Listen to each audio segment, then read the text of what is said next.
నుంచి గత 10-12 ఏళ్ల నుంచి అందరి నాలుకల మీద ఉన్నటువంటి నందిని సిద్ధారెడ్డి గారి గురించి మాట్లాడుకునే సందర్భం ఉండదు.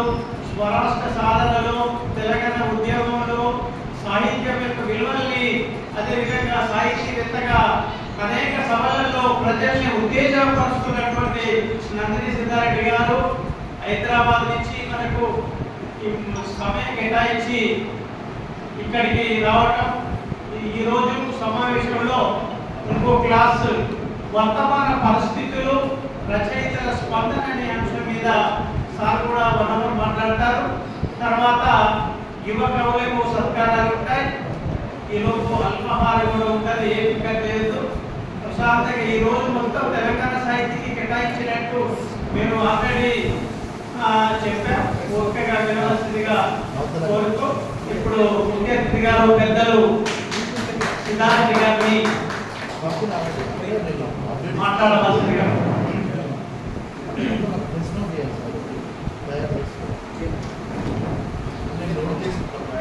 నమస్కారం. సభాధ్యక్షులు గుడాల గోవర్ధన్ గారు, ఇంతకుముందు మహాప్రస్థానం 75వ సంవత్సరం సందర్భంగా మంచి ప్రసంగం చేసిన కవి, వక్త, తెలంగాణ సాహిత్య అకాడమీలో నా సహకార్యకర్త ఏనుగు నరసింహారెడ్డి గారు, అట్లాగే వేదిక మీద ఉన్న పెరుమాళ్ వెంకటేష్ గారు, ఎదురుగా ఉన్న కృష్ణారెడ్డి గారు, నాగేందర్ గారు, ఆనంద్ గారు, ఉపలయ్య గారు, రాగంత సత్తయ్య గారు, రవీంద్ర రెడ్డి, కృష్ణమూర్తి, ఇంకా హుసేన్ గారు, ఈ సభలో ఇంకా చాలామంది మిత్రులు ఉన్నారు. అందరి నరసింహ గారు, అందరికీ పేరు పేరున హృదయపూర్వకమైనటువంటి నమస్కారం. తెలంగాణ సాహితీ నల్లగొండ శాఖ యువ కవులను సమీకరించి సమాదరించి కవి సమ్మేళనం నిర్వహించి ఆ కవి సమ్మేళనానికి సంబంధించిన కవితల్ని ఎంపిక చేసి ఆ కవుల ముందు 2 సుదీర్ఘమైనటువంటి ఉపన్యాసాలు ఇప్పించడం ద్వారా యువకుల్లో ఒక కొత్త ఉత్సాహాన్ని రేకెత్తించాలి అనేటువంటి ఒక తపనతో, ఒక లక్ష్యంతో ఈ సమావేశాన్ని ఏర్పాటు చేసినట్లుగా మనకు అర్థమవుతుంది. ఒకటి, ఆధునిక కవిత్వాన్ని ఒక మలుపు తిప్పి ఇంతవరకు తెలుగు సాహిత్యం నన్ను నడిపించింది, ఇక నుంచి తెలుగు సాహిత్యాన్ని నేను నడిపిస్తున్నానని సగర్వంగా చెప్పగలిగినటువంటి వ్యక్తి శ్రీశ్రీ. అలాంటి శ్రీశ్రీ గురించి, శ్రీశ్రీ యువకుల్ని ఉద్దేశించి ఏమన్నాడు, ఎంత అద్భుతంగా వాళ్ళను సామాజికోద్యమాల వైపు ఆకర్షించాడు అనేటువంటిదంతా వివరంగా నరసింహారెడ్డి గారు చెప్పారు. తద్వారా శ్రీశ్రీ మనలో చూడాలనుకున్న కొత్త రక్తాన్ని ఎక్కించడం ఒక పద్ధతి అయితే, ఇవాళ యువకుల్లో లేదా ఇవాళ వర్తమాన సందర్భంలో సమాజంలో నెలకొన్నటువంటి పరిస్థితి ఎట్లా ఉన్నది, ఈ పరిస్థితులకు కవులు ఎట్లా స్పందిస్తున్నారు, ఈ కవులు స్పందించినటువంటి ఒక విధానం నుంచి స్పందించవలసినటువంటి స్థితి ఇంకా ఏమైనా ఉందా అని ఒక కొత్త చర్చను లేవనెత్తి ఆ చర్చ ద్వారా మరికొంత రక్తాన్ని ఉడికెత్తించేటటువంటి ప్రయత్నం తెలంగాణ సాహిత్యం చేస్తున్నందుకు తెలంగాణ సాహిత్యం హృదయపూర్వకంగా నేను అభినందిస్తున్నాను. చాలా సార్లు చాలా మీటింగ్లలోకి నేను వెళ్తూ ఉన్నాను, కానీ చాలా చోట్ల యువకుల కంటే ఎక్కువ 60-70 ఏళ్ల వాళ్ళే ఉంటున్నారు. కానీ ఈ సభ విశేషం ఏంటిదంటే 60-70 ఏళ్ల వాళ్ళకంటే యువకులు ఎక్కువ ఉన్నారు కనుక ఈ సభ ప్రత్యేకమైంది. అంటే తెలంగాణ సాహిత్య లాంటి ఒక సంస్థ ఆర్గనైజ్ చేసి పిలిచి ఆహ్వానించి కూడగడితే కానీ కూడనటువంటి పరిస్థితులలో ఇవాళ యువతరం. యువతరం శిరమెత్తితే నవతరం గలమెత్తితే లోకమే మారిపోదా అని నేను యువకులుగా ఉన్నప్పుడు పాడుతుంటే రక్తం ఉరికెత్తినటువంటి దశలోంచి యూనివర్సిటీకి వచ్చి చదువుకొని అప్పటి వరకు సినిమాలకు రాయాలనేటువంటి కోరిక, సినిమాకు పాటలు రాయాలనేటువంటి కోరిక ఉంటే ఉస్మానియా యూనివర్సిటీకి వచ్చిన తర్వాత సినిమాలకు రాయడం అంతా అమ్ముకోవడం ఇంకొకటి లేదు, ప్రజల కోసం పనిచేయడంలోనే కవిత్వం రాయడం గొప్పతనం భావిస్తున్నాం. అలాంటి ఒక యువ రక్తం ఉడుకెత్తినటువంటి ఆ మెత్తటి ఘర్షణలోంచి వచ్చినటువంటి మేము ఇవాళ 70కి వచ్చినాం. ఎముకలు కుళ్ళిన వయస్సు మళ్ళిన సోమరు ద్వారా చావండి అన్నట్టు స్థితికి ఎముకలు కుళ్ళొచ్చు కానీ వయసు మళ్ళొచ్చు కానీ సోమరులు మాత్రం కాదు. ఇవాళ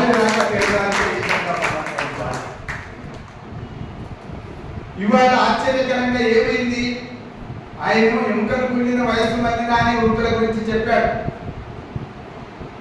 కానీ ఇవాళ బాధపడుతున్నారండి అంటే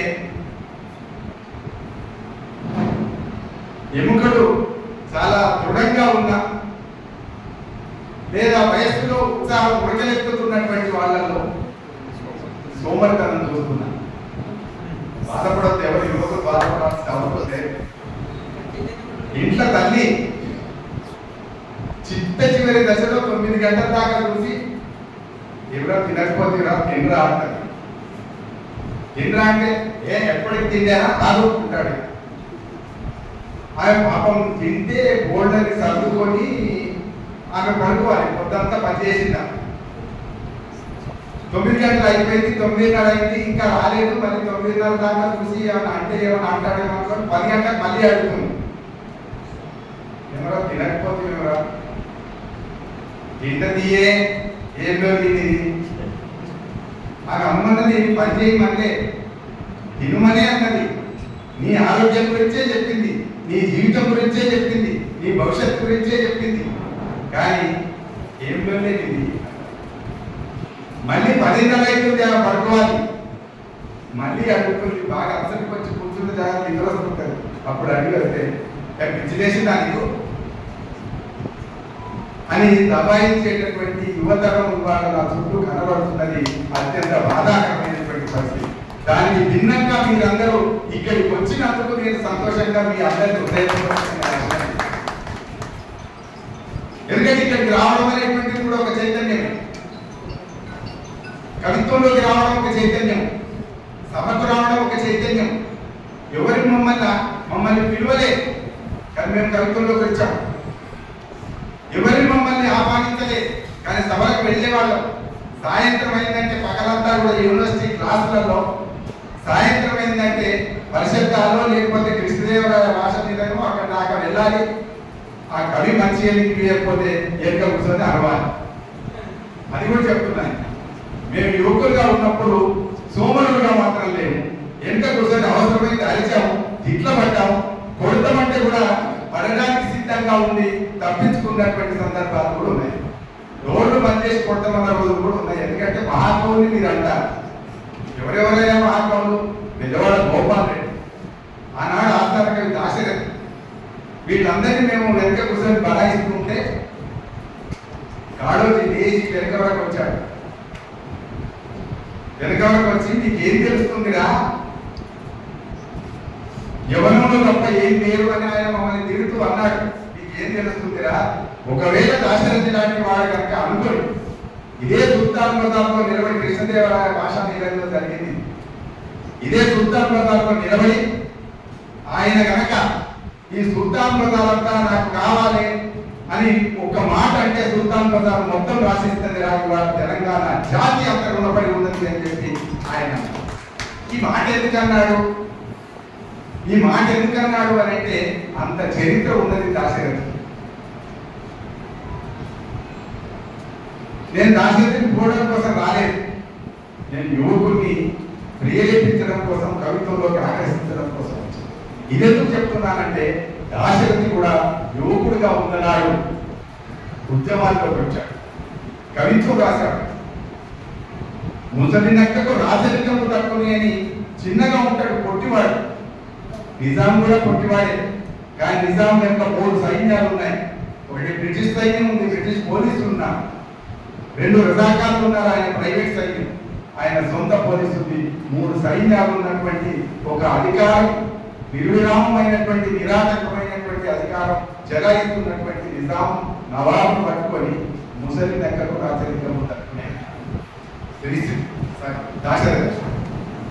అట్లా అని ఆయన గిరిజన గూడాల్లోకి వెళ్ళి గిరిజన గూడాల్లో బ్రతకలిని అక్కడ పడుకొని వాళ్ళని మేల్కొలిపి ఉద్యమం చేస్తూ ఉంటే పోలీసులు పట్టుకుంటే ఆ పోలీసుల మధ్య నుంచి కూడా తప్పించుకున్నటువంటి ప్రత్యేకత దాశరథం.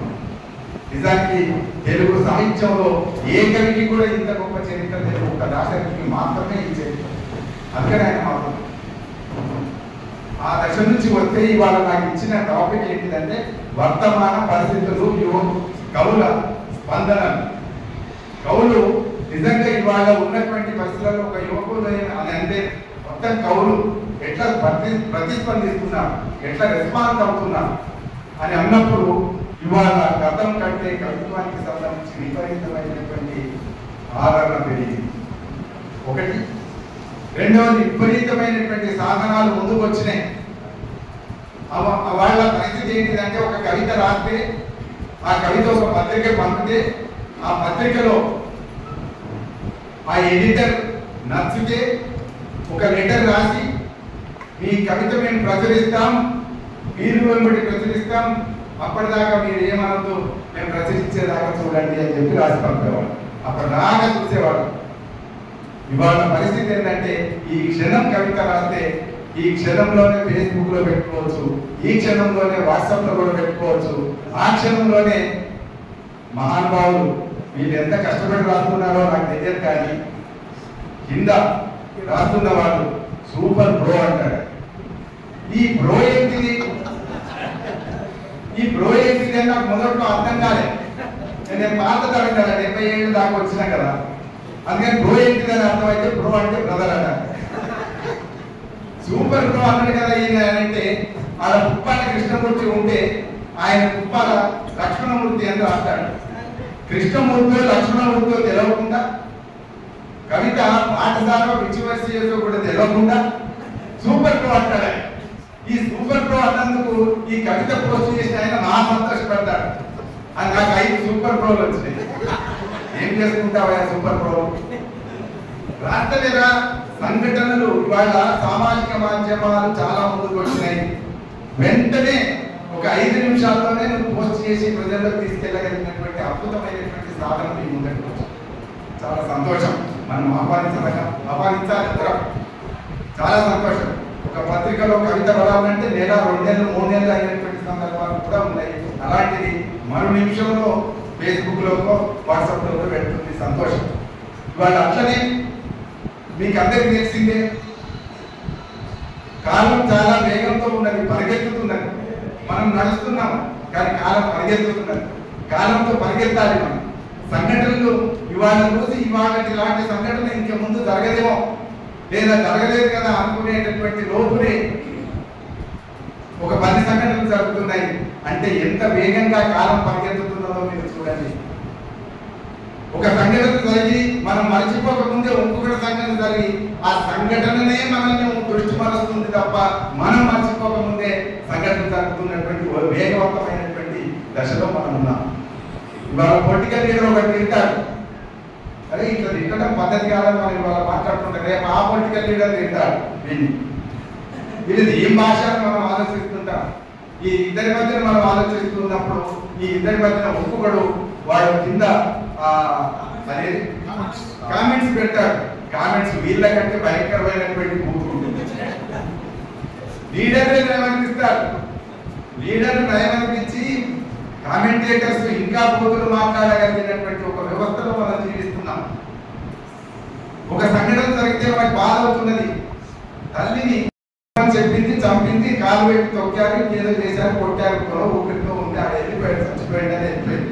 ఆమె చచ్చిపోయింది అని వెళ్ళిపోయారు. ఈమె ఏం చేస్తుంది? కూతురు మళ్ళీ ఫోన్ చేసి ఇంకా పొలం గురించి మీరు మాట్లాడండి అన్నారు.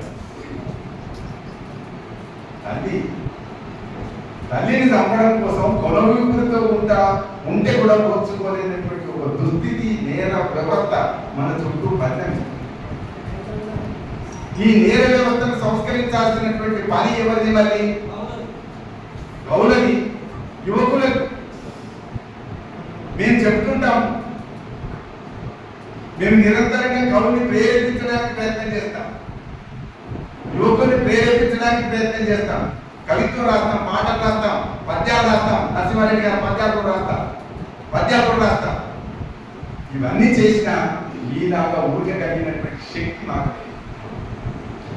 కాబట్టి ఊరికగలిగినటువంటి వాళ్ళు, రాయగలిగినటువంటి వాళ్ళు, ప్రజల్లోకి వెళ్ళగలిగినటువంటి వాళ్ళు మీరు మాత్రమే ఉంటారు.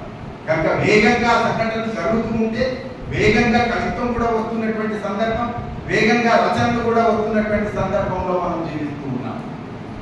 ఈ స్పందనలు వస్తున్నాయా అంటే వస్తున్నాయి, తప్పకుండా వస్తున్నాయి. ఎన్ని గ్రూపులు ఉన్నాయో చెప్పలేము. మనం డిలీట్ చేసుకోవడానికి మళ్ళీ ఒక రోజు పడుతుంది. అన్ని గ్రూపులు ఉన్నాయి. రోజు ఎంతమంది కవులు పోస్ట్ చేస్తారో చెప్పలేము మనం. అవన్నీ చదువుతామంటే చదవలేనటువంటి పరిస్థితి ఉంది.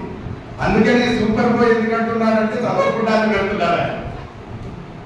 ఇది వాళ్ళు పెడుతున్నారనే కాదు, మాలాంటి మా తరం వాళ్ళలో కూడా 70 ఏళ్ళు వచ్చిన ఆయన ఒక ఆయన చూసి, ఆయన పేరు గోపాల్ ఉంటే ఆయన పేరు ఏదో యశ్పాల్ అని పెట్టి, ఓ యశ్పాల్ నీ కవిత బాగుందని పెట్టి, ఆ యశ్పాల్ కవిత లేదట. అంటే దీని ఎఫెక్ట్ ఎంత దాకా వచ్చింది అంటే, సూపర్ బ్లో అన్న దగ్గర నుంచి 70 ఏళ్ళు అతను ఆయన కూడా అదే ఫాలో అయ్యి చదవాల్సిన అవసరం లేకుండానే ఒక లైక్ ఇచ్చేసేటటువంటి పరిస్థితి వచ్చింది. నాకు 4 లైక్లు వచ్చినాయి, 5 లైక్లు వచ్చినాయి. అది కవిత్వం ఇవాళ వెలుగుగానైతే వస్తుంది, కానీ రావాల్సినటువంటి ఆరోగ్యకరమైనటువంటి స్థితిలో మాత్రం లేదని. కాబట్టి స్పందన దేని మీద రాస్తున్నాం? చాలా జాగ్రత్తగా వస్తువుని ఎందుకు చేసుకోవాల్సి ఉంటుంది. ఎందుకు శ్రీశ్రీ గురించి మనం మాట్లాడుకున్నాం 75 ఏళ్ల తర్వాత? ఇవాళ అంతకంటే ఇంకా ఎక్కువ సమస్యలు ఉన్నాయి కదా, ఎక్కువ సంఘటనలు జరుగుతున్నాయి కదా, మనం స్పందించినటువంటి దాంట్లో ఆ శక్తి ఎందుకు ఉండలేదు? పాకిస్తాన్ మీద ఆయన రాశాడు, అది నిరుద్యోగ జీవితం. ఆ నిరుద్యోగి మీద ఆయన రాసిన నాటికి కొత్తది, కానీ నిరుద్యోగ సమస్య ఇంకా పోలేదు. నిన్నగాక మన ఉస్మానియా యూనివర్సిటీలో నిరుద్యోగులందరూ కలిసి పెద్ద ఒక ఉద్యమం లాంటిది ఏదో చేద్దామని చెప్పి ప్రణాళిక చేస్తున్నారు. చాలా సంతోషం. కానీ విచిత్రం ఏంటిదంటే, నిరుద్యోగుల కోసం ఉద్యమం చేస్తామంటే నిరుద్యోగ యువతరం రానటువంటి పరిస్థితి అక్కడ. ఏమయ్యా, ఆయన ఒక ఆయన అడిగాడు, కలిసి అడిగాడు, సార్ మీరు అందరూ యూనివర్సిటీకి వస్తే, మీలాంటి వాళ్ళంతా వస్తే మేము మీ వెనుకుంటాం సార్. మా వెనుక మీరుంటారు, అది వెనుక నేనుంటారా? నేను అదే అంటున్నారా? మీరు ముందంటే మీ వెనుక మేముంటారా? అదే సార్, మీరు వస్తే మీ వెనుక మేముంటారు. అంటే ఒక ప్రముఖుడి తలకాయ పెడితే తప్ప ఒక 50 మంది రానటువంటి పరిస్థితి వాడు ఎందుకు ఉన్నది అనేటువంటి కూడా మనం ప్రశ్నించాలి. అవునా కాదు? ఒక నాయకుడి పేరు చెప్తే వస్తాం, ఒక మహాకవి పేరు చెప్తే వస్తాం, ఒక మహాగాయకుడి పేరు చెప్తే వస్తాం, ఒక దానేంటి ఇప్పుడు మాట ఉంటుంది, నాకు సమయానికి వస్తలేదు,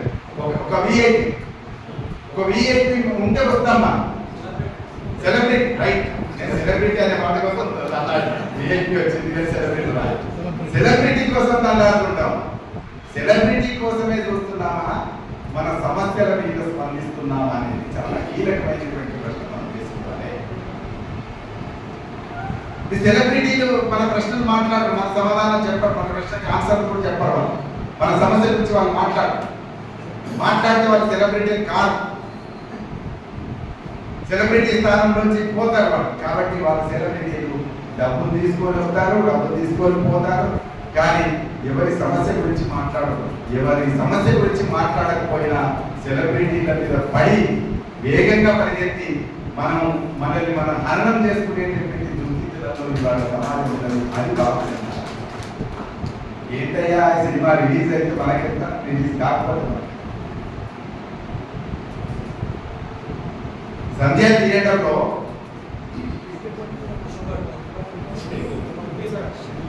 మీకు అర్థం తెలుసు, నేను చెప్పా ఏంటి రా సినిమాలు స్మగ్లింగ్ స్మగ్లర్ అనే ఆయన జీవితం తీస్తూ హీరో స్మగ్లర్ పాత్ర పోషిస్తే ఆ పోషించిన సినిమా చూడడానికి జనం వెళ్ళి ఒక ఆవిడ కుటుంబంతో సహా అర్ధరాత్రి వెళ్ళి పిల్లగాడిని కోల్పోయి తను కోల్పోయి పిల్లగాడి చావు బతుకుల మధ్యన ఆమె చావు చచ్చిపోయినటువంటి ఒక దుస్థితి ఉంటే ఏంటి ఎడిపోతుంది సమాజం. ఆ సినిమాకు మళ్ళీ పరాకాష్ఠ ఏంటిదంటే ఆ సినిమాకు గద్దర్ అవార్డు తెలంగాణ రాష్ట్ర ప్రభుత్వం ఇచ్చినటువంటి అవార్డు, తెలంగాణ కల్చర్ కు సింబల్ గా ఇచ్చినటువంటి నేషనల్ అవార్డు వచ్చింది. అట్లనే ఇక్కడ గద్దర్ అవార్డు వచ్చింది. ఏంటిది? మనం చూస్తేనే వచ్చింది. అంటే ఇవాళ ఏమైంది అని అంటే కవులు కానీ రచయితలు కానీ మేధావులు కానీ చింతనాపరులు కానీ ఆలోచనాపరులు కానీ వీళ్ళందరూ తమ తమ పాత్రల నుంచి తప్పుకున్నారు కనుక వీళ్ళు ఇలాంటి పరిస్థితి వస్తున్నది అనేసి చాలా విరివిగా అయితే బండటం జరుగుతున్నాయి, విరివిగా అయితే కవిత్వం వస్తుంది. ఆ విరివిగా వచ్చినటువంటి కవిత్వం మధ్యన సభలు కూడా విరివిగానే జరుగుతున్నాయి. గత కంటే ఎక్కువ సభలు జరుగుతున్నాయి, ఎక్కువ సంఘాలు ఉన్నాయి, ఎక్కువ సాహిత్య సంఘాలు ఉన్నాయి. ఏంటిది మార్పు వచ్చింది అంటే అప్పటికిప్పటికే చూసినప్పుడు ఇప్పుడు గుర్తింపు తాపత్రయం పెరిగింది. చాలా గుర్తించాలి. గుర్తింపు తాపత్రయం, ఐడెంటిటీ క్రైసిస్ 70 ఏళ్ళ వారికి ఉంది. మా తరం వాళ్ళలో కూడా గుర్తింపు తాపత్రయం ఉంది. నేను 50 పుస్తకాలు రాసిన, నేను 100 రాసిన. అవునా? రిక్షా వద్ద వేసుకొని తెలుగు 100 రాస్తే ఏంటి? ఎవరి కోసం రాస్తాను? నిన్న నేను ఒక ప్రముఖ సెలబ్రిటీ ఇంటర్వ్యూ చూశాను. మా క్లాస్మేట్ ఉన్నాయని చేసి మీకు అందరికి తెలిసింది, మీరు కూడా చూడవచ్చు, యూట్యూబ్లో ఉంది. ఆయనతో మాట్లాడుతుంటే ఆయన తెలుగులో ప్రఖ్యాత నవలా రచయిత. ఆయన ఏమంటున్నాడంటే నాకు తెలుగు ఎక్కువ రాదు. తెలుగు ఎక్కువ రాకుండా నువ్వు తెలుగులో ఎందుకు రాసావయ్యా? నేను కమర్షియల్ రైటర్ని అన్నా. నువ్వు కమర్షియల్ రైటర్ అయితే తెలుగు రాదని ఎట్లా చెప్పుకుంటున్నావు? అంటే నువ్వు ప్యాషన్ చెప్పుకోవడమే కాకుండా ఆయన తెలుగు ద్వారానే డబ్బులు సంపాదించాడు, వ్యాపారం, తెలుగు ద్వారానే పేరు సంపాదించాడు, తెలుగు ద్వారానే సెలబ్రిటీ అయ్యాడు. సెలబ్రిటీ అయిన తర్వాత నాకు తెలుగు రాదు. ఇది విషయం. నువ్వు ఏ భాషను పట్టుకొని అయితే అంత పేరు సంపాదించుకున్నావో ఇక్కడికి వచ్చిన తర్వాత నువ్వు మాట్లాడుతున్నది ఏంటిదంటే నాకు తెలుగు రాదు, నేను వ్యాపారం చైతన్యం, నాకు వ్యాపారం తప్ప మరొకటి అక్కర్లేదు, వ్యాపారం తప్ప మరొకటి అక్కర్లేదు అని అనేది ఆయన రచనలు మనం ఎందుకు చదువుతున్నాము అనేది నా ప్రశ్న. ఆయన అనడం కోసం నేను మాట్లాడతలేను. ఆయన కరెక్టే ఉన్నాడు, మనం కరెక్ట్ లేవని చెప్పడానికే మాట్లాడాలి. మనం ఎందుకు చదువుతున్నాం? ఆయన ఇంకా ఎందుకు చదవాలి? పైగా ఆవిడ ఇంటర్వ్యూ చేసిన ఆవిడ ఇంగ్లీష్ సాహిత్యం కూడా చదువుకుంది కనుక మీ ఫలానా నవలకు దగ్గరగా ఉంది అంటారు. చాలా సఫిస్టికేటెడ్ గా. అవునమ్మా అది ఉండొచ్చు అంటాడు. కాపీ అనకుండా కాపీ కొట్టినటువంటి రచనకు మనం ఎక్కువ విలువిస్తున్నాము. మన కోసం అహర్నిశలు కృషి చేసినటువంటి శ్రీశ్రీ దాశరథి జైళ్ళలోకి వెళ్ళి కారాగారాల్లోకి వెళ్ళి రకరకాలుగా రక్తతర్పణం చేసినటువంటి వాళ్ళ గురించి మనం తక్కువ మాట్లాడేటటువంటి పరిస్థితి ఉన్నది అంటే మారవలసింది మనమే. కాబట్టి మనం ప్రధానంగా స్పందించాల్సినంత స్పందిస్తలేమో అని నేను అనుకుంటున్నాను. ఇంకపోతే నిన్న ఒక కవిత ఏముంటాయి అని చెప్పి ఈ వాట్సాప్ గ్రూప్లలో కొత్తగా ఏం రాస్తున్నారో అని చూశాను. చూసినప్పుడు దాంట్లో ఏముందంటే బ్రహ్మకమలం మీద రాసిందాను. ఓకే, బ్రహ్మకమలం మీద రాయొద్దని నేను అనలేదు. మీ ఇంట్లో బ్రహ్మకమలం ఉంది, బ్రహ్మకమలం మీద రాశారు. మీ ఇంట్లో తలుపు ఉంది, తలుపు మీద రాశారు. మీ ఇంట్లో దండెం ఉన్నది, దండెం మీద రాశారు. మీ ఇంట్లో గంగాళం ఉన్నది, గంగాళం మీద రాశారు. ఏంటి నువ్వు సమాజానికి ఇస్తున్నటువంటి సందేశం, యువతరానికి ఇస్తున్నటువంటి సందేశం? ఇవన్నీ స్పందనలు కాదని అనలేవు, ఇవన్నీ స్పందనలే. ఇవన్నీ వాళ్ళని చుట్టూన్నటువంటి పరిస్థితుల గురించే రాస్తున్నాం. మన ఊరు గురించి, మన చెరువు గురించి, మన అన్ని గురించి రాస్తున్నాం. పోయినటువంటి వస్తువుల గురించి కూడా దుఃఖంతో రాస్తున్నాం. మనం సైకిల్ తొక్కినాం, ఇవాళ సైకిల్ లేదు, సైకిల్ గురించి రాస్తున్నాం. బాగానే ఉంది. ఇదంతా తలుచుకొని బాధపడేటటువంటి సందర్భం తప్ప ఇవాళ ఉన్న పరిస్థితుల్లో మన కర్తవ్యం ఏంటిలో చెప్పగలిగేటటువంటి శక్తి ఆ కవితలకు ఉంటున్నదా అనేటువంటిది నా సూటి ప్రశ్న. ఇవాళ ఈ సమాజానికి, యువతరానికి ఏది అవసరం? గుర్తింపులో ఉన్నటువంటి ఐడెంటిటీ కోసమే బాగులాడుతున్నటువంటి స్థితులలో ఉన్న ఈ యువతరానికి మనం ఏం చెప్పాలి? ఆయన కోపం వస్తుంది ఎక్కడో దగ్గర, సరేలేవా నీ గంగాలం గురించి ఎంత చెప్తావు, ఏం గంగాలం నాకు చెప్పు అంటాడు. నా ఉద్యోగం గురించి ఏం మాట్లాడు. ఆయన సమస్య అయింది, నీ గొడవ నీది. ఎదురు చూసి ఎదనొప్పి పుట్టే, తలచుకొని తలనొప్పి పుట్టే అని ఒక జడ. అదే శ్రీశ్రీ ఏమన్నాడు? ఎదురు చూసి పోకపో, ఎవరో వస్తారని ఏదో చేస్తారని ఎదురు చూసి మోసపోతున్నారు. ఒక జానపద కవికి ఉన్నటువంటి ఒక లోక జ్ఞానం కూడా నీకు లేకపోతే ఎట్లా అనేటువంటిది. ఇట్లా మనం మాట్లాడుకున్నప్పుడు ఇవాళ చాలా సమస్యలు అయితే మన ముందట ఉన్నాయి. ఆ ఉన్నప్పుడు ఈ గుర్తింపుల్లో భాగంగా మనకు అదనంగా ముందరికి వచ్చింది కొత్త సాధన, సామాజిక సాధన ముందరికి వచ్చింది ఏంటంటే ఫోటోలు, సెల్ఫీ. భర్త సెల్ఫీ తీద్దామా అని వచ్చింది. మనం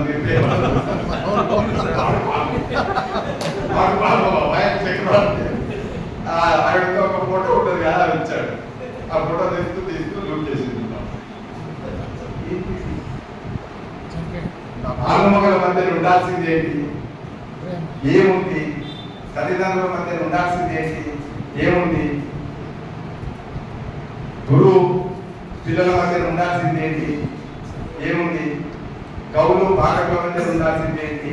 ఏముంది అని చూసుకుంటూ ఉన్నప్పుడు ఇద్దరి మధ్య ఉండాల్సినటువంటి ఒక ప్రేమ లోపిస్తున్నది.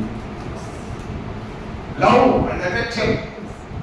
ఈ లవ్ అనేటువంటిది మళ్ళీ నేర్పాలా? లవ్ అనేటువంటిది మనకు ఉన్నటువంటి దాంట్లో మన సినిమాలో మనల్ని ఎక్కడ దాకా లాక్కొచ్చింది అంటే లాక్కొచ్చి లవ్ అనేది ఒక స్త్రీ ఒక పురుషుడి మధ్యనే ఉంటుంది తప్ప ఇంకెవరి మధ్యన ఉండదు అనే కాడికి తీసుకొచ్చినాయి. సెల్ఫిష్, స్వార్థం. ఆ స్త్రీ పురుషుల మధ్య పెళ్లి చేసుకున్నాకనైనా ఆ ప్రేమ ఉంటుందా ఉండదా డౌట్ ఏమున్నది ఇప్పుడు. అంటే ఎవరిని నమ్మవచ్చు? రాత్రి కనీసం గుండెల మీద చేయి పెట్టుకొని నిద్రపోవాలా వద్దా? అటు భర్త కానీ ఇటు భార్య కానీ ఒక భార్యని చంపుతున్నారు, అట్లే భర్తను కూడా చంపుతున్న దర్శనం చాలా ఉన్నాయి. ఇవన్నీ ఇంత నేర ప్రవృత్తి మనిషిలో ఎందుకు వచ్చింది? మనిషిగా కాకుండా ఎందుకు పోతున్నాడు? సాహిత్యం పుట్టినప్పటి నుంచి నాకు తెలిసినంత వరకు వాల్మీకి దగ్గర నుంచి ఇవాళటి దాకా లోకంలో నడిచింది ఏంటిది అంటే ప్రేమతో జీవించాలని చెప్పినాను. సద్గురు ముझे प्यार से जीना सिखा दिया అన్నాడు కబీర్. సద్గురు मुझे प्यार से जीना सिखा दिया. वो प्यार से जीना सिखा दिया. దాని నుంచే చెప్తాడు ఏమంటే मुझे इंसान बना दिया. నాకు ప్రేమించడం నేర్పాడు, జీవించడం నేర్పాడు, మనిషిగా మారడం కూడా నేర్పాడు అని చెప్పి కబీర్ ఒక 500 సంవత్సరాల కింద అంటే ఇవాళకి మళ్ళీ మనిషిగా జీవించడం అనేటువంటి చాలా కష్టంగా. మనిషిలోంచి మనిషి ఎక్కడికి పోతున్నాడు? ఏమైపోతున్నాడు? మనిషిలో మనిషి ఉన్నాడా లేడా? లోపలి చూసుకుంటున్నామా? కవిత్వం అనేది మొదట చేయవలసినటువంటి పని ఏంటిది అని అంటే తనలోకి తాను చూసుకోవాలి, బయట ప్రపంచంలోకి కూడా చూడాలి. తనలోకి తాను చూసుకోలేని వాడు కవి కాలేడు. తనలోకి తాను చూసుకోవడం మాత్రమే దాంతో ఆగిపోదు. తనలోంచి తాను చూసుకొని తనను ఆవిష్కరించుకుంటూనే లోకంలోకి చూడాలి. లోకంలోకి ఎట్లా చూడాలంటే చిత్తానం చూచి అన్నాడు విశ్వనాథ సత్యనారాయణ. లోనాసి అన్నాడు నన్నయ్య. లోపలి దాకా చూడాలి, అది కూడా హృదయంతో చూడాలి. ఈ హృదయంతో చూడడం అనేటువంటిది ఇప్పుడు కష్టమైపోయింది. ఎక్కడికి వచ్చి మొత్తానికి హృదయం లేనటువంటి స్థితి మనం కనబడదు. ఈ హృదయం ఎక్కడికి పోయింది? మరి మనిషిగా ఉన్నాడు, మనిషిలో లేడు, మనిషి ఎక్కడికి మాయమయ్యాడు? మాయమైందమ్మా మనిషి అన్నవాడు అని చెప్పి అంత్యశ్రీ పాడవాస. ఈ మనిషి ఎక్కడికి పోయింది? మరి మనిషి ఎక్కడికి పోయిందంటే మార్కెట్లోకి పోయాడు. మనీ కోసం మార్కెట్లోకి పోయాడు. అక్కడే తప్పిపోయాడు మనిషి. ఇవాళ మార్కెట్లో తప్పిపోయినటువంటి మనిషి మళ్ళీ మనకు వచ్చి మన లోపలికి దొరకలేడు. మళ్ళా మనలోకి తీసుకురావాల్సినటువంటి పని ఎవరిదంటే, నేను నమ్మేది మాత్రం అది కవులు మాత్రమే చేయగలరు, కవులు మాత్రమే, రచయితలు మాత్రమే చేయగలరు, రచయితలు మాత్రమే చెయ్యాలి. చాలా పెద్ద పని ఉన్నది. ఇంత పెద్ద పని పెట్టదా సార్ మా మీద అని అనవు.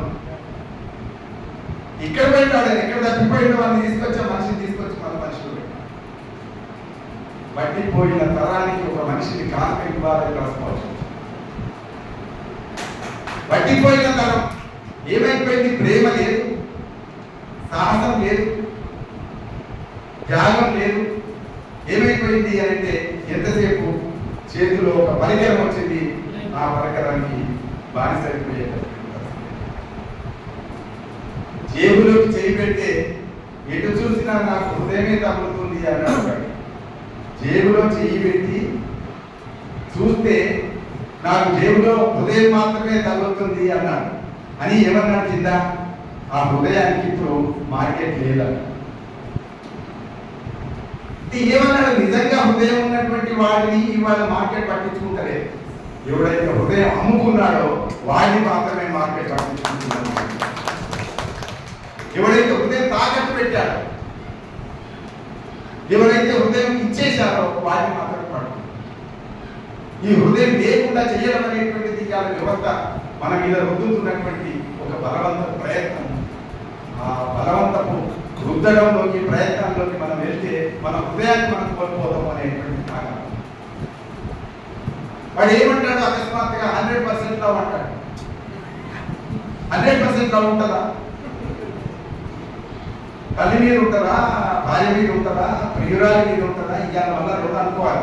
ఎందుకంటే భార్య వేరే, ప్రియురాలు వేరే అయింది. నిజమా కాదా? భార్య వేరే, ప్రియురాలు వేరే అయింది. ఎక్కువ మంది భార్యను ఎందుకు చంపుతున్నారంటే ప్రియురాలు ఇద్దరు కలుస్తాం. ఎక్కువ మంది భర్తలు ఎందుకు చంపుతున్నారంటే ప్రియుడు, అక్కడ ప్రియుడు అవుతున్నాడు. అంటే ఏమైంది? నీ ప్రేమ అంటున్నావు కానీ నీ భార్య మీద నీకు ప్రేమ లేదు. పెళ్లి చేసుకునేటంత వరకు 100% లవ్, పెళ్లి చేసుకున్న తర్వాత 10% లవ్. ఇంత మారిపోతుంది. ఇలాంటి ఒక వాతావరణం ఉన్నది కనుక ఈ ప్రేమ అంటే ఏంటిది అనేటువంటిది కూడా చాలా కీలకమైనటువంటి అంశం. సాహిత్యం ఎప్పటి నుంచో చెప్తున్నటువంటి అంశం ఏంటిది అంటే మొత్తం మనుషుల మీద ప్రేమ ఉండాల్సినటువంటి వ్యవస్థ. నీ తోటి వాళ్ళ మీద ప్రేమ ఉండాలి, నీ తల్లిదండ్రుల మీద ప్రేమ ఉండాలి, అట్లనే నీ కవుల మీద ప్రేమ ఉండాలి, నీ గురువుల మీద ప్రేమ ఉండాలి. ఎంతమంది మీద ప్రేమ ఉండాలో అంతమంది మీద ఉండాలి. స్నేహితుల మీద కూడా ప్రేమ. ఎందుకంటే నీకు మంచికి చెడుకు అక్కడికి వచ్చేది స్నేహితులు. కవితో రాసినప్పుడు మాట్లాడతారు, సృష్టిలో తీయనిది స్నేహమే నోయి, సృష్టిలో తీయనిది స్నేహమే నోయి అంటాడు. ఏ స్నేహితుడిని ఎవరు నమ్మరు. ఏంటి వ్యవస్థ? ఎంత మాయా ప్రపంచం అంతతో అనుకుని ఉన్నది. ఈ మాయా ప్రపంచాన్ని యొక్క మాయను తప్పనిసరిగా ఛేదించేటటువంటి శక్తి అక్షరానికి మాత్రమే ఉన్నది. అక్షరం మాత్రమే మాయను ఛేదించగలిగేటటువంటి శక్తి. కాబట్టి తిరిగి మాయను ఛేదించి, మార్కెట్ ఛేదించి, మనిషిని అన్వేషించి తీసుకొచ్చి మళ్ళీ మనిషిలో ప్రతిష్ఠించడం అనేటువంటి వాళ్ళ ముందట ఉన్నటువంటి పెద్ద పని. దీనికోసం ఇవాళ మనం కవిత్వం రాస్తున్నాం. మీరు, నేను, మీరే కాదు, మేము కూడా రాస్తున్నాం. 70 వయసులో ఉంటే 50 ఏళ్ళ నుంచి 55 ఏళ్ళ నుంచి మేము రాస్తున్నాం. మేము పిల్లలుగా ఉన్నప్పటి మొదలు పెడితే ఇప్పటిదాకా రాస్తున్నాం. మీరు కూడా రేపు పొద్దున ఇవాళ యువకులుగా ఉన్నారు. మీరు జాగ్రత్తగా పనిచేస్తే మీరు కూడా సౌకర్యవంతమైనటువంటి వృద్ధాప్యంలోకి వస్తారు. సౌకర్యవంతమైన వృద్ధాప్యం అన్న జాగ్రత్తగా ఉండకపోతే బాధాకరమైన వృద్ధాప్యంలోకి వస్తారు. ఓల్డేజ్ హోమ్స్ పోవాలంటే వాడు డబ్బు కట్టుకొని తీయడు, లోపల రానియడు. వాడు నిన్న ఏదో చూసాను నేను, ఏది మంచిగా ఉంటుందని ఎదుగుతున్నాను. ఆ ఎదుగుతున్నప్పుడు 30,000 అంట. నెలకు 30,000 ఎవరు కట్టాలి? కాబట్టి నేను అంటున్నది ఏంటిదంటే యవ్వనంగా ఉన్నప్పుడే మీ జీవితాన్ని సరైనటువంటి మార్గంలో నడిపించాల్సిన అవసరం. దీపం ఉండగానే ఇల్లు చక్కబెట్టుకోవాలి. ఆ దీపం ఉండగానే ఇల్లు చక్కబెట్టు. ఇప్పుడు ఏమైపోయింది? మీ హృదయం అంతా డబ్బులు సంపాదించడంలో పడి, మీ శరీరం అంతా డబ్బులు సంపాదించడమే గొప్ప పని అయిపోయింది. ఇప్పుడు ఎవడైతే ఎక్కువ డబ్బులు సంపాదించి ఉంటాడో వాడు గొప్పవాడు. మా తరంలో అట్లా కాదు. ఎవడైతే సమాజం కోసం ప్రాణం ఇవ్వగలడో వాడు గొప్పవాడు అనేటువంటి ఒక నిర్ణయం, ఒక ఆశయం, ఒక త్యాగంతో చూపించినటువంటి రోజు మా ఇండస్ట్రీ చుట్టూన్నాడు. ఇవాళ అది మారిపోయి మొత్తంగా తారుమారైపోయి ఎవడైతే ఎక్కువ డబ్బులు సంపాదిస్తాడో వాడు గొప్పవాడని ఒక కవి రాశాడు. డబ్బులు నీకు అన్ని దశల్లో అక్కడికి వస్తాయా? కాళ్ళు తడవకుండా సముద్రం దాటవచ్చు. వసీరా అనే కవి రాశాడు. కాళ్ళు తడవకుండా సముద్రం దాటవచ్చు, కళ్ళు తడవకుండా జీవితం దాటలేవు అని రాశాడు. కళ్ళు తడవకుండా ఉంటారా? అందుకని సాహిత్యానికి ప్రేమ ఎంత కీలకమైనటువంటి అంశమో కరుణ అనేటువంటిది కూడా కీలకమైనటువంటి అంశం. దుఃఖం లేకుండా సాహిత్యం లేదు. ఏ సాహిత్యం లేదు, ఏ భాషలో కూడా లేదు అన్నారు. కామెడీ ఉండొచ్చు, ట్రాజెడీతో పాటు కామెడీ డ్రామాస్ కానీ ఇవి కూడా ఉండొచ్చు, కృష్ణారెడ్డి గారికి తెలుసు. కానీ కామెడీ వెనకాల కూడా ట్రాజెడీ ఉంది అనేటువంటిది చెప్పారు. ట్రాజెడీ అనేటువంటిది, కరుణ అనేటువంటిది ఒక మనిషి యొక్క కనీస లక్షణం. తోటి వాడిని చూసి మనం అయ్యో అని బాధపడగలిగినటువంటి దాశరథి అన్నాడు, నాకు 2 కళ్ళు కావాలన్నాడు. 2 కళ్ళు అంటే చంద్రబాబు నాయుడు కళ్ళు కాదు, ఆయన 2 కళ్ళు. మనకు కూడా 2 కళ్ళు. ఆయన 2 కళ్ళు వేరు, 2 చోట్ల అది కాదు. 2 చోట్ల 2 కుర్చీలు నాకే కావాలంటాడు. ఎవరికి కూడా ఎవరు ఇస్తారు? కానీ మనకు దాశరథి అన్నది ఏంటిదంటే 2 కళ్ళు కావాలని. కరగగల కళ్ళు, వెనకగల కళ్ళు. కరగగల కళ్ళు కావాలి. అవతలి వాళ్ళ కష్టం చూస్తే కరిగిపోవాలి. కళ్ళల్లోంచి కన్నీటి చుక్క రావాలి, చెమ్మ రావాలి. ఆ చెమ్మ లేకపోతే నువ్వు మనిషివి కాదు. సాహిత్యం అంతా దేనికోసం దల్లాడింది అంటే చెమ్మ కోసం దల్లాడింది. జాషువా అన్నాడు, నాకు కవిత్వాన్ని ఆస్వాదించడానికి ఆర్ద్ర హృదయము కూడా కొంత అవసరం అన్నాడు. ఆర్ద్ర హృదయం లేకపోతే నువ్వు అక్షరాన్ని అర్థం చేసుకోలేవు. అక్షరం నీకు అర్థం కాదు. అక్షరం యొక్క లోతులు అర్థం కావాలి. అక్షరం ఎందుకు రాస్తారు, ఎందుకు రాస్తున్నారు, కవులకి తమ్మంతా ఎందుకున్నది అని అంటే కవులు సమాజానికి, ప్రజలకు, సమస్యలకు బాధ్యత వహిస్తున్నారు. కాబట్టి వాళ్ళ కోసమే వాళ్ళు ఏడవరు, ఇతరుల కోసం కూడా ఏడుస్తారు, ఇతరుల కోసం కూడా బాధపడతారు. వాళ్ళే కవి, వాళ్ళే మహాకవి. శ్రీశ్రీని ఎందుకు గుర్తు చేస్తున్నామంటే 75 ఏళ్ల కింద ఆయన బాధ ప్రపంచం బాధ ఆయన బాధ అని అదే జనం రాశారు. కృష్ణశాస్త్రికేమో కృష్ణశాస్త్రి బాధ ప్రపంచానికి బాధ, కృష్ణశాస్త్రి బాధ ప్రపంచానికి బాధ. కానీ శ్రీశ్రీకేమో ప్రపంచం బాధ ఆయన బాధ. కనుక ప్రపంచం కోసం బాధపడ్డటువంటి శ్రీశ్రీని 70 ఏళ్ల సందర్భంగా గుర్తు చేస్తున్నారు. బాధపడడం మాత్రమే కాదు, అందరూ ఏడుస్తుంటే ఏడవకండి, మీకోసం వస్తున్నాయి జగన్నాథ రథచక్రాలు వస్తున్నాయి, పతితులార భ్రష్టులార బాధపత్ర కష్టులా, ఏడవకండి అని ఏడుస్తున్న వాళ్ళ కన్నీళ్లు చూడగలిగినటువంటి కవిత్వం శ్రీశ్రీ. కనుక శ్రీశ్రీ మనం గుర్తుపెట్టు. నేను మరణించుతున్నాడా నా కొరకు చెమగిలు నయనము లేదు అన్నాడు కృష్ణశాస్త్రి. నేను మరణించుతున్నాడా, ఆయన చివరి దశకు వచ్చేశాడు. చివరి దశకు వచ్చాడు కానీ నా కోసం చెమ్మగిలు నయనము లేదు అన్నాడు. నా కోసం ఒక్కరు కూడా ఏడసలేరు అన్నాడు. ఒక్కరు కూడా ఏడవాలంటే, లేదా 10 మంది ఏడవాలంటే నువ్వు ఒక్కరి కోసం అన్నా ఏడవాలి. నువ్వు ఒక్కరి కోసం కూడా ఏడవలేదు, నీ కోసం ఏడ్చావు కదా, నీ కోసం ఏడ్చుకోలేదు. కాబట్టి మన కోసం ఏడ్చే వాళ్ళని తయారు చేసుకోవడం అనేటువంటిది కూడా చాలా కీలకమైనటువంటి అంశం. ఎందుకు ఏడుపు గురించి చెప్తున్నా? ఏడుపు ఎందుకనంటే ఇప్పటి ఏడుపు వేరు, అప్పటి ఏడుపు వేరు. తెలియదు కాదు. ఇప్పటికీ ఏడుపు వేరు. మీరు పోతూ ఉంటే రోడ్డు మీద వస్తుంటారు, నాకంటే ముందు వెహికల్ పోతుంటది, ఆ వెహికల్ ఎక్కితే క్రాస్ ఉంటుంది, నన్ను చూసి ఏడు ఉంటుంది. ఇప్పటి ఏడుపు అంతా అది. ఏం ఏడుపు అంటే వాడు నామంటే అంత పెద్ద ఉద్యోగం సంపాదించుకున్నాడు, వాడు నామంటే పెసగా ఇల్లు అనే వాడు రాసినప్పటి నేను పాటలు వస్తాయి కానీ వాళ్ళ పాట హిట్ అయిపోయింది, వాడు సినిమాల్లో వెళ్ళిపోయాడు, లేకపోతే ఇంకేదో అయింది, వాడు ముఖ్యమంత్రి అయ్యాడు, మంత్రి అయ్యాడు.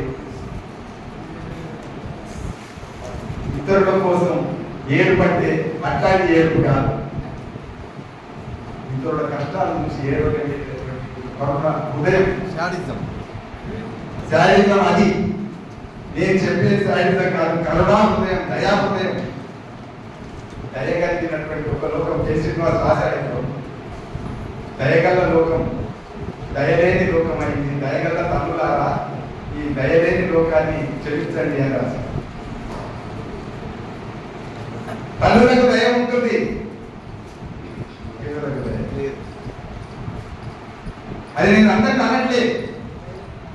ఇక్కడికి వచ్చిన వాళ్ళకి దయ ఉంది కాబట్టి ఇక్కడికి వచ్చారు. సెల్ ఫోన్లో ఉన్న వాళ్ళకి దయ లేనటువంటి పరిస్థితి.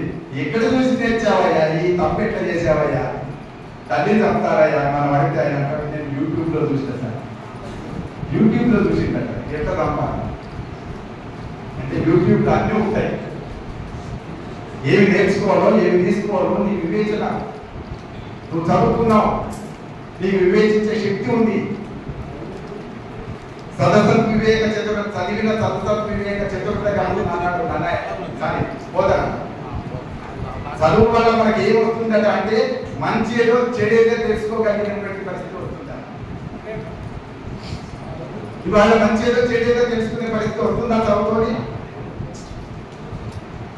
చదువుతో ఏమవుతున్నది అని అంటే మా చిన్నప్పుడు అయితే మంచిదో చెడేదో తెలుసుకునే పరిస్థితి ఉండేది కానీ ఇవాళ చదువుతో ఏమవుతుందంటే నువ్వు ఏది ఆలోచించకు, నీ గోల్ చేరుకో. నీ గోల్ ఒకటే, సక్సెస్, ఐఐటి, ఆ తర్వాత అమెరికా. రెండే గోల్. అమెరికా తప్ప నీ గోల్ ఇక్కడ కాదు. ఏమైనా భారతదేశంలో పుట్టావు, భారతదేశంలో పెరిగావు, భారతదేశంలో చదివావు, అమెరికా పోతే వద్దంటలేదు కానీ అమెరికా గోల్ పెట్టుకొని చదువులేదు. ఈ లక్ష్యంలోనే ఒక కృత్రిమత వచ్చింది. ఈ లక్ష్యమే మొత్తంగా ఒక తప్పుడు లక్ష్యంగా మారిపోయినటువంటి స్థితికి ఇవాళ ప్రభుత్వాలు వ్యవస్థ మొత్తం నడిపిస్తున్నది. ప్రభుత్వానికి సౌకర్యంగా ఉంది. నేనన్న ఏడుపు ఈ ఏడుపు కాదు, ఆ ఏడుపు. రెండు పక్షులలో ఒక పక్షి చనిపోతే ఆడపక్షి ఏడుస్తూ ఉన్నప్పుడు ఆ ఏడుస్తున్నటువంటి పక్షి యొక్క శోకాన్ని వాల్మీకి రాశాడని చెప్పి చదువుకుంటాం కదా, ఆ శోకం సార్ ఆ తప్పే ఉంది సార్ మాది.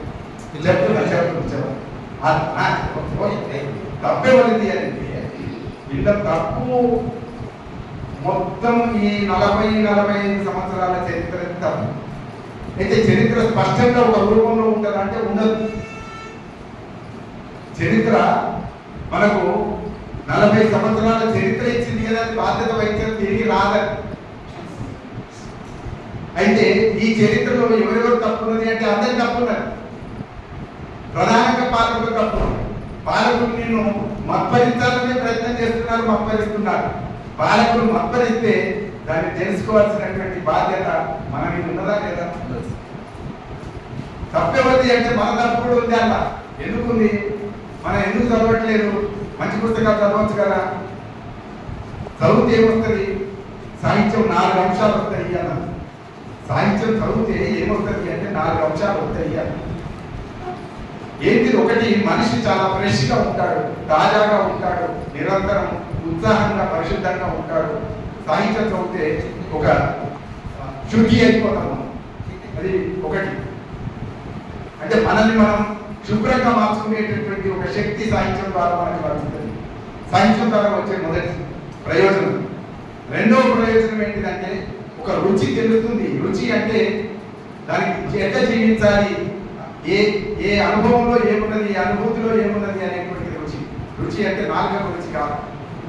ఇవాళ రుచులు కూడా నేర్పాల్సినటువంటి పరిస్థితి ఏర్పడ్డది. ఇవాళ ఇంటి రుచులు బంద్ అయిపోయినాయి. అంతా స్విగ్గీ, అమెజాన్ కూడా డాబా రుచులు వచ్చేసి టొమాటో రుచులు వచ్చినాయి. టమాటో రుచులు పోయి టమాటో రుచులు వచ్చినాయి. కాబట్టి టమాటో రుచుల దగ్గర టొమాటో రుచులు వచ్చినప్పుడు టొమాటో రుచుల నుంచి మళ్ళీ టమాటో రుచులకి రావాలి. రుచి అంటే జీవితాన్ని మనం ఎట్లా ఆస్వాదించడం, స్వీకరించడం. ఈ రుచి పెరుగుతుంది, రుచి నుంచి అభిరుచి. ఈ రుచి అభిరుచి, ఈ అభిరుచి మంచి సాహిత్యం చదవాలి, మంచి పాట వినాలి, మంచిగా జీవించాలి, మంచి మిత్రులతో కలిసి తిరగాలి అనేది సాహిత్యం ఇచ్చేటటువంటి రెండవ అంశం అభిరుచి, రుచి. అట్లనే మనకు మూడవ అంశం ఏమొచ్చింది అని అంటే ఏమొస్తుంది ఆ సాహిత్యం చదివితే రాస్తే అని చాలా తరచుగా అనుకుంటారు. కవుల్ని రాసుకుంటే నీకేమొచ్చిందే అంటారు, చదివితే నీకేమొచ్చింది అంటారు. ఏమొస్తుంది అంటే అనుభవం వస్తుంది.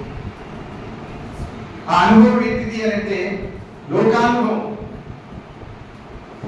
ఈ లోకానుభవం రావడం అనేటువంటి కూడా నీకు సాహిత్యం వల్లనే వస్తుంది. ఇది చాలా కీలకమైనటువంటి అంశం. కాబట్టి ఇది ఎట్టి పరిస్థితుల్లో విడవడానికి ఈ లోకానుభవం అంటే అనేక పాత్రల్ని, అనేక మనసుల్ని, అనేక మనస్తత్వాన్ని చదవగలిగినటువంటి శక్తిని సాధించుతారు. ఆమెవరో హైవే మీద పోతూ 8 గంటలకు ఆ పేరుని మర్చిపోయాను. ఈ పేరు పెద్ద సమస్య. అక్కడ ఆమె ఆగింది, టోల్ ట్యాక్స్ ఉన్నది, అక్కడ ఆగింది. ఆగినప్పుడు ఎవరిని నమ్మాలో ఎవరిని నమ్మదో తెలియదు. నేను చాలా సందర్భాల్లో ఉన్నా. ఒకవేళ ఆమె సాహిత్యం చదువుకొని ఉంటే దిశ అన్నది ఆమె అసలు పేరు. దిశ సంఘటన కరెక్ట్. 20 రోజులు దిశ ప్రియాంక. ఆ ప్రియాంక ఆమె సాహిత్యం కనుక చదువుకొని ఉంటే అక్కడ మాట్లాడడానికి, మోసం చేయడానికి వచ్చినటువంటి నలుగురు వాళ్ళు ఎట్లాంటి వాళ్ళు సాహిత్యం ద్వారా చదువుకొని ఉంటే తెలిసేది. మోసం చేసేవాళ్ళ, మంచి వాళ్ళ అనేటువంటిది వాళ్ళ సంభాషణలో ఉండేటటువంటి ఆరోగ్యని బట్టి లేదా వాళ్ళ మాటలు బట్టి తెలుసుకునే అవకాశం. అంటే నేను ఎందుకు అంటున్నానంటే మేము కూడా చాలా నరసింహారెడ్డి కావచ్చు, లేదా వీళ్ళున్న చాలా మంది కావచ్చు, పేద జీవితం నుంచి రావడం మాత్రమే కాకుండా గ్రామీణ జీవితం నుంచి వచ్చారు. పల్లె నుంచి వచ్చినప్పుడు పట్టణం ఎన్ని రకాల మోసాలు చేయాలో చేస్తారు. కానీ పట్టణం మోసాలన్నింటినీ కూడా జయించే శక్తి, అర్థం చేసుకునే శక్తి, వాటితో వేయేటటువంటి శక్తి, గెలిచేటటువంటి శక్తి ఎక్కడి నుంచి వచ్చిందంటే మాకు సాహిత్యం ద్వారానే వచ్చింది. నేను ఖచ్చితంగా ఎవరు మాట్లాడితే ఎవరి వెనుక ఏ ఉద్దేశం ఉన్నది అని తెలుసుకోగలిగేటటువంటిది సాహిత్యం. చాలా పాత్రల్ని పరిచయం చేస్తుంది, వందలాది పాత్రల్ని పరిచయం చేస్తుంది. కాబట్టి లోకానుభవం వస్తుంది. ఆ లోకానుభవాన్ని తెలుసుకోవడం అనేటువంటిది చాలా కీలకం. అక్కడ పాండిత్యం వస్తుందో రాదో మనకు అవసరం లేదు, కానీ లోకానుభవం. కట్టమంచి రామలి గారికి ఒక గొప్ప మాట అన్నారు. కట్టెబారిపోయిన కోవిదుల కంటే లోకవాసనలున్న సామాన్యులే గొప్ప అన్నాడు. లోక వాసనలున్న సామాన్యులే గొప్ప, మనుషులే గొప్ప అన్నాడు. కట్టెవారిపోయిన కోవిదులు అంటే పండితులే కానీ కట్టెవారిపోయారు. వాదించి తర్కించి యాంత్రిక తర్కం చేసేటటువంటి వాళ్ళు కొందరు ఉంటారు. వాళ్ళు నిజంగా ఎవరిని ప్రేమించరు, ఏ అక్షరాన్ని ప్రేమించరు, ఎక్కడ స్పందించరు. వాళ్ళ స్పందన అనేది టాపిక్, మంచి టాపిక్ పెట్టుకున్నారు. మనం స్పందిస్తున్నామంటే మనలో ఇంకా స్పందించే హృదయం ఉందన్నమాట. ఇక్కడికి వచ్చిన వాళ్ళలో హృదయం ఉంది కనుక ఆ లోకానుభవం లేదా లోకవాసనకు స్పందించేటటువంటి హృదయం. సాహిత్యానికి కావాల్సింది ఏంటిది అంటే ఈ లోకవాసనకు స్పందించేటటువంటి హృదయం. కట్టెవారిపైన కోవిలు కాదు, వీళ్ళు మహాపండితులు కానీ మహామొండి వాడు. ఈ మహామొండి వాళ్ళ సాహిత్యానికి అక్కడ అని రామలింగారెడ్డి గారు చెప్పారు. ఒక కవిత చదివితే దాన్ని ఆనందించగలిగినటువంటి ఒక అవసరం వాళ్ళ మీద. అట్లనే నాలుగోది ఏంటిది అని అంటే సంస్కారం వస్తుంది. సాహిత్యం చదువుకుంటే సంస్కారవంతమైనటువంటి ప్రవర్తన వస్తుంది. ఎట్లా మాట్లాడాలో మంచి భాష వస్తుంది. అవతలి వాళ్ళని గౌరవించేటటువంటి ఒక గొప్ప గుణం వస్తుంది. ఒక సంస్కారం అనేటువంటి సాహిత్యంలో లాగుతుంది. ఏ సంస్కారం ఏ సాహిత్యం చదవలేదు కనుకనే ఇవాళ రాజకీయ నాయకులు అల్టిమేట్ అయిపోయి వాళ్ళ ఇష్టం వచ్చినటువంటి కుసంస్కార సంభాషణలు చేస్తారు. 2 తెలుగు రాష్ట్రాల్లో ఉండే ప్రముఖులంతా కలిసి ఒక మీటింగ్ పెట్టుకొని ఈ రాజకీయ నాయకులు మాట్లాడే బూతుల మీద మనం చర్చించాలని అన్నారు. రాజకీయ నాయకులు పోటీ పడుతున్నారు. నిజానికి మనకందరికీ అవన్నీ చిన్నప్పుడు నేనైతే 3వ తరగతి 4వ తరగతి ఉన్నప్పుడు నేర్చుకున్న భాష వాళ్ళు ఇప్పుడు మాట్లాడుతున్నారు దుర్మార్గం.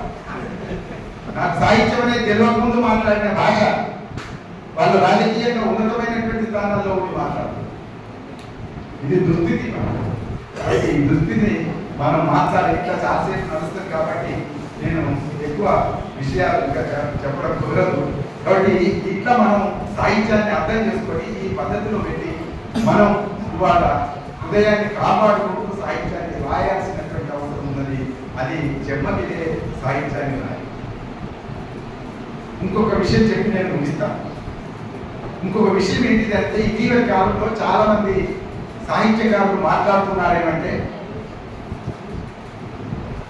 మేము ఎవరి కోసం రాస్తలేము, మా కోసమే రాసుకుంటున్నాం,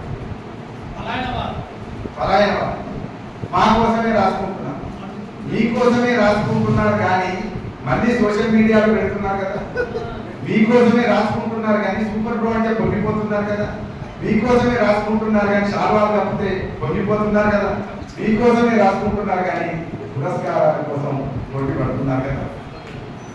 ఈ పురస్కారాల కోసం ఎందుకు పోటీ పడుతున్నారు అంటే ఏ కవి నాకు తెలిసినంత వరకు వాళ్ళ కోసం వాళ్ళు రాసుకోరు. ఇందాక మిత్రుడు అన్నట్టు ఫలానా వాదంతో ఈ సమాధానం చెప్పలేనప్పుడు ఈ మాటలు చెప్తారని నేను ఈ పలాయన వాదం కాదు. బాధ్యత వహించాలి. నువ్వు రాసినటువంటి అక్షరాలు, నువ్వు రాసినటువంటి వాక్యాలు, నువ్వు రాసినటువంటి రచనకు కవిత నువ్వే బాధ్యత వహించాలి. నేను ఇది నాది కాదు, నేను దానికి సంబంధించి నాకేం లేదు అని చెప్పి అంటే కాదు. ఇవాళ ఖచ్చితంగా మనం ఏం చేయాలంటే వాళ్ళు మాట్లాడేటటువంటి మాటల్ని నెగేట్ చేయాల్సినటువంటి అవసరం ఉన్నది, దాన్ని తప్పించాల్సినటువంటి అవసరం ఉన్నది అని ఓకే. మనం ఖచ్చితంగా ఈ కళకు లేదా ఈ కవిత్వానికి ఒక ప్రయోజనం ఉంటుంది. అది సామాజిక ప్రయోజనం, అది మానవ ప్రయోజనం, అది విశ్వమానవ ప్రయోజనం అనేటువంటిది కూడా మనం అర్థం చేసుకోవాలి. ఈ విషయం ఎప్పుడు తెలుస్తుంది అని అంటే మనం రాసే రచనలకు ఒక దృక్పథం ఉన్నప్పుడు మాత్రమే తెలుస్తుంది. ఒక దృష్టి ఉండాలి, ఏది రాయాలి ఏది రాయొద్దు అనేటువంటిది మనకు తెలిసి ఉండాలి. బ్రహ్మకమల మీద రాయొద్దని నేను అంటలేను, కానీ బ్రహ్మకమల మీద రాసినా కూడా చెమ్మదిలే రాయడం ఉన్నదా లేదా అనేటువంటిది కూడా చాలా. కాబట్టి బ్రహ్మకమల మీద రాసిన సమాజం సమస్యల పట్ల బాధ్యత వహించాల్సినటువంటి స్థితి ఉంటుంది. అంటే కళ కోసమే అనేటువంటి వాదన ఎప్పటి నుంచో ఒకటి ఉంది. కళ కోసం కాదు, కళ ప్రజల కోసం అనేటువంటి వాదన ఒకవైపు ఉంది. కళ తప్పనిసరిగా ప్రజల కోసం. అది సాంప్రదాయ దార్శనిక సిద్ధాంతం ప్రకారం కూడా కళ ఇప్పుడు కళ కోసం మనం చెప్పలేవాడు. అది వెస్ట్రన్ థాట్లో ఉన్నది, కానీ ఇండియన్ థాట్లో ఎక్కడ కళ కోసం అని చెప్పలేదు. కళ తప్పనిసరిగా ఎవరి కోసం అన్నప్పుడు రసం అక్కడ ఏమన్నాడు, వాక్యం రసాత్మకం కావ్యం అన్నాడు. ఈ రసం ఎక్కడ ఉంటుంది అని చర్చ జరిగింది. వాక్యం అనేటువంటిది రాసిన ప్రతి కవిత రసాత్మకంగా ఉండదు అదని తెలిసింది. రసాత్మకం అంటే ఏంటిది? రసాత్మకం అంటే అవతలి వ్యక్తిని కలిగించగలగాలి, అవతలి వ్యక్తిని కలిగించగలిగేదే రసం. నీ భావం నువ్వు రాసిన రచనలో ఉన్న భావం అవతలి వ్యక్తిని కలిగించగలగాలి, హృదయాన్ని ఆకర్షించగలగాలి. ఇప్పటి భాషలో చెప్తే కనెక్ట్ కావాలి, కనెక్ట్ అయింది మాత్రమే రసాత్మకం. కనెక్ట్ కాకపోతే లాభం లేదు. ఏ వాక్యం కనెక్ట్ అవుతుందో ఆ కనెక్ట్ అయినటువంటి వాక్యమే కనెక్ట్. ఇవాళ సిద్ధం లేకపోతే కనెక్ట్ అవ్వలేదు అని గంటసేపు కొట్లాడుకున్నా మనకి ఏం లాభం లేదు. అవతల వ్యక్తితో మాట్లాడాలంటే అవతల వ్యక్తితో స్థాయికి మనం వెళ్ళాలి. మన ఇద్దరి మధ్యన ఆ లైన్ కలవాల్సినటువంటి అవసరం ఉంది. కలవకపోతే కలుపుకోవాల్సిన అవసరం ఉంది. కాబట్టి రసాత్మకం ఏది అన్నప్పుడు ఈ రసాత్మకమైనటువంటి వాక్యం అవసరం అన్నప్పుడు రసాత్మకం అనేది ఎవరిలో ఉంటుంది అంటే వాళ్ళు కూడా ఏమన్నారంటే రసం ఎన్నిష్టం అనే ప్రశ్న వేసుకొని ఎవరిలో ఉంది రసం అంటే ఈ రసం ఎవరిలో ఉంది అంటే సామాజికుల్లో ఉంది. ఈ సంప్రదాయ రక్షణ సిద్ధాంతం చదవండి, దాంట్లో కూడా ఉంటుంది. రసం ఎన్ని ఇష్టము అనే ప్రశ్న వేసుకొని ఎవరిలో ఉంది రసం అంటే సామాజిక ఇష్టము. నువ్వు రాస్తేనే సంపూర్ణం కాలేదు ఈ కవిత. నువ్వు రాసిన తర్వాత ఎదుటి వ్యక్తికి చేరితేనే సంపూర్ణమైనట్టు లెక్క. రసం అనేది ఎక్కడ ఉంటుంది అని అంటే కవిలో ఉండదు, పాఠకుల్లో ఉన్నది, సహృదయుల్లో ఉంది అన్నాడు. సహృదయుడు అన్నాడు. సహృదయుడు అంటే ఎవడు? సహృదయుడు అంటే ఎవడు అనే దానికి ప్రశ్న వేసుకొని వాళ్ళే సమాధానం చెప్పారు. ఏమంటే ఎవడైతే దుఃఖంలో దుఃఖిస్తాడో, దుఃఖం చదివితే దుఃఖిస్తాడో, ఎవడైతే సంతోషం చదివితే సంతోషిస్తాడో, ఎవడైతే కోపం చదివితే కోపిస్తాడో, ఎవడైతే వీరత్వం చదివితే వీరుడు అవుతాడో వాడు మాత్రమే సహృదయుడు, కానీ వేరే వాడు సహృదయుడు. అందుకే రామలింగారెడ్డి గారు కట్టెబారిపోయిన కోరికల కట్టే లోకవాసం ఉన్న సహృదయుడు మనుషులు తిన్నారు, సామాన్యులు తిన్నారు. కాబట్టి మనం సహృదయం, మనం స్పందిస్తాం. మీరు సినిమా చూసినప్పుడు మీకు తెలిసిందే, చాలా సందర్భాల్లో సినిమాలో లీనమైపోయి మనం అప్పుడప్పుడు అనుకుంటుంటాం ఏంటి పిచ్చా. ఆ ఫైనల్ సీన్ వచ్చినప్పుడు, చివరి దశ వచ్చినప్పుడు అన్యాయం సృష్టించి చివరికి వస్తుంది. హీరో వీళ్ళని కొడుతుంటాడు. కొట్టినప్పుడు ఇక్కడ ఉండే ప్రేక్షకుడు సీట్లో కూర్చొని ఆయన అంటుంటాడు, దంచు దంచు ఒకటి నా వంతుతోటి అంటాడు. ఈ వంతుతోటి చేస్తాడు. ఎప్పుడో డైరెక్ట్ చెప్పిండు, ఎప్పుడో సినిమా తీసుకుని అయిపోయింది. కానీ ఈయన ఎంత కోపంతో ఉన్నాడు అంటే నా వంతులు ఒకటి అయ్యా. అది ఎవరు సహోదరుడు అంటే నా వంతులు ఒకటి అయ్యన్న వాడే సహోదరుడు. ఇవాళ మనం సాహిత్యం ద్వారా చేయవలసిన పని ఏంటి అంటే నా వంతులు ఒకటి అయ్యి, ఎవరిని అయ్యి, ఎవరైతే విలన్ ఉన్నాడో వాటిని ఇందాక మిత్రుడు అన్నటువంటి సమస్యలో విలన్ ఎవరు అంటే చరిత్రలో మార్కెట్ అనేది, మార్కెట్ అనేటువంటిది మన శత్రువు. మార్కెట్ ఒక రూపం ఉంది అంటే ఒక రూపం ఉండదు. అది అమెరికా దగ్గర నుంచి ఇక్కడ దాకా మార్కెట్ ఉంటుంది. రెండు దేశాల మధ్యన ఇవాళ వర్తమాన పరిస్థితులు అన్నారు కనుక వర్తమాన పరిస్థితుల్లో రెండు దేశాల గురించి మాట్లాడవలసి వస్తే రెండు దేశాల మధ్య యుద్ధం. రెండు దేశాల మధ్య యుద్ధం ఎవరు పెడుతున్నారు అని అన్నప్పుడు ఎవడైతే అణ్వస్త్రాలు తయారు చేస్తున్నాడో వాడే యుద్ధం పెడుతున్నాడు. యుద్ధం పెడుతూ ఆయన ఒక మాట ఏమన్నాడు, మొన్నొక ఆయన ఏమన్నాడు అంటే నేను ఇరాన్ మీద యుద్ధం ఆగిపోవాలంటే ఇరాన్ నాకు లొంగిపోతే రేపటి నుంచి నేను యుద్ధం ఆపేస్తా అన్నాడు. ఎవరు యుద్ధం చేసేది? ఆయన కాదు. యుద్ధం చేసేది పక్కన ఉండేటటువంటి ఇజ్రాయిల్. ఇజ్రాయిల్ యుద్ధం ఆపాలంటే నువ్వు అమెరికాకు లొంగిపో అన్నాడు. అంటే దీంట్లో ఏమవుతుంది? యుద్ధం పెట్టేది ఎవడు అంటే ట్రంప్, అమెరికా అణ్వస్త్రాలు తయారు చేసేవాడు. అణ్వస్త్రాలు తయారు చేసేవాడి దగ్గర నుంచి మొదలు పెడితే రాష్ట్రం దేశంలోకి వస్తే ఒక సీన్ ఉంది, అక్కడ రెండు దేశాల మధ్య పెడతాడు, ఇక్కడ వస్తే రెండు మతాల మధ్య పెడతాడు. రెండు మతాల మధ్య పెడతాడు, గుర్తుపెట్టుకో. అక్కడ రెండు దేశాల మధ్య పెట్టిన వాళ్ళే ఇక్కడ రెండు మతాల మధ్య పెడతాడు. ఈ రెండు మతాల మధ్య కూడా ఏమున్నది? మనకు కనిపించేటువంటి వ్యక్తులు కాదు, మనకు కనిపించినటువంటి మార్కెట్ ఉంది, శక్తులు, మార్కెట్ శక్తులు. ఆ మార్కెట్ ఎవరిది అంటే నీకు తెలియదు కాదు. ఒక అదాని యుద్ధం పెడతాడు. ఒక అదాని యుద్ధం పెడితే కుర్చీ మీద ఎవరు కూర్చున్నారు? ఒక మోడీ రెండు మతాల మధ్య తగు తీసుకొస్తారు. మనం తెలుసో తెలియకో తెల్లారి నుంచి వాట్సాప్లో నిండా 80 ఏళ్ళ పెన్షన్ దగ్గర నుంచి 20 ఏళ్ళ నిరుద్యోగి దాకా అందరూ ఎక్కడ కొట్టుకుపోతారంటే జరగాల్సిందే పాకిస్తాన్ ఒక పెద్ద దెబ్బ తగలాల్సిందే. పెద్ద దెబ్బ తగలది రా బాబు, తగలమని అమెరికా చెప్తేనే తగ్గుతుంది, అదపై తగలదు. అమెరికా చెప్పలేదు కనుక తగలదు. నేను వాదించి వదిలిపెట్టుకొని ఓడిపోయి సపరేట్ ఇంటిపోయాను. తెల్లారి తగ్గింది ఏంటిది అంటే అమెరికా నేను పాకిస్తాన్కు సప్లై చేస్తాను, పాకిస్తాన్కి నేను సపోర్ట్ చేస్తాను కానీ ఇండియా అంటే యుద్ధం ఎవరు చేస్తారు? ఎవరు చేయిస్తున్నారు? రెండు మతాల మధ్యన పోట్లాడబెట్టే కూడా వ్యాపారమే మారుతుంది. అట్లా మీకు ఎక్కడ ఏది జరిగినా కూడా మనిషిగా పాత్ర చేసుకుంటున్న మార్కెట్. ఈ మార్కెట్ పెరుగుతున్న శక్తుల్ని మనం అర్థం చేసుకొని అది నైరూప్యంగా ఉన్నది కనుక, అది అబ్స్ట్రాక్ట్గా ఉన్నది కనుక ఈ అబ్స్ట్రాక్ట్ను స్పష్టంగా అర్థం చేసుకొని కవిత్వంలో చేయవలసినటువంటి బాధ్యత మనది. అది మన స్వతత్వివేక చతురత మీద ఆధారపడి ఉంటుంది. కాబట్టి మంచేదో చెడేదో తెలుసుకొని, మంచేదో చెడేదో తెలిసిన రాతలు రాసి, మంచేదో చెడేదో సమాజానికి చెప్పవలసినటువంటి పని మన మీద ఉండదని అదే నిజమైనటువంటి స్పందనని నేను భావిస్తూ మరొకసారి నల్గొండ మిత్రులకు హృదయపూర్వకంగా మనం నిజమైన చైతన్యంతో ఉందాం.